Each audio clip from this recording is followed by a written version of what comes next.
काल भिजवलेलं आप्याचं पीठ आज सकाळी अगदी छान असं फॉर्मॅट झालं होतं आणि असं मस्त फॉर्मॅट झालं ना, आप्पे करताना वेगळीच मजा येते.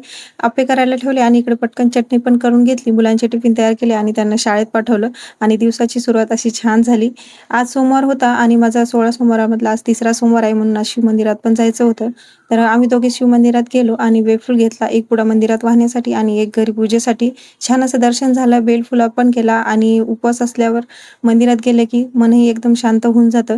मंदिरातून बाहेर आलो म्हटलं चला आता बाहेरचे काही काम आहे तर ते करून घेऊया. किराणा घेतला, फळं घेतल्या, भाज्या घेतल्या आणि एक छोटा फेरफटका पण मारून आलो.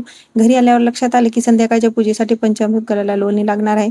म्हणलं चला रवी पण लावून घेऊया आणि महादेवाच्या अभिषेकासाठी लोणी काढून घेतलं थोडंसं आणि बाकीचं तूप करायला ठेवलं. आणि मग संध्याकाळी अगदी शांत वातावरणात मस्त अशी पूजा केली, पोथी वाचली, आरती केली आणि शेवटी चुरम्याचा नैवेद्य ठेवला. पण दिवस संपताना एक छोटंसं दाटूकुटूचं आमच्या घरी भांडण झालं पप्पा आणि मुलामध्ये. पप्पा त्यांना बोलत नव्हते आणि ते रडत-रडत म्हणत होते की "पप्पा सॉरी, पुन्हा असं करणार नाही."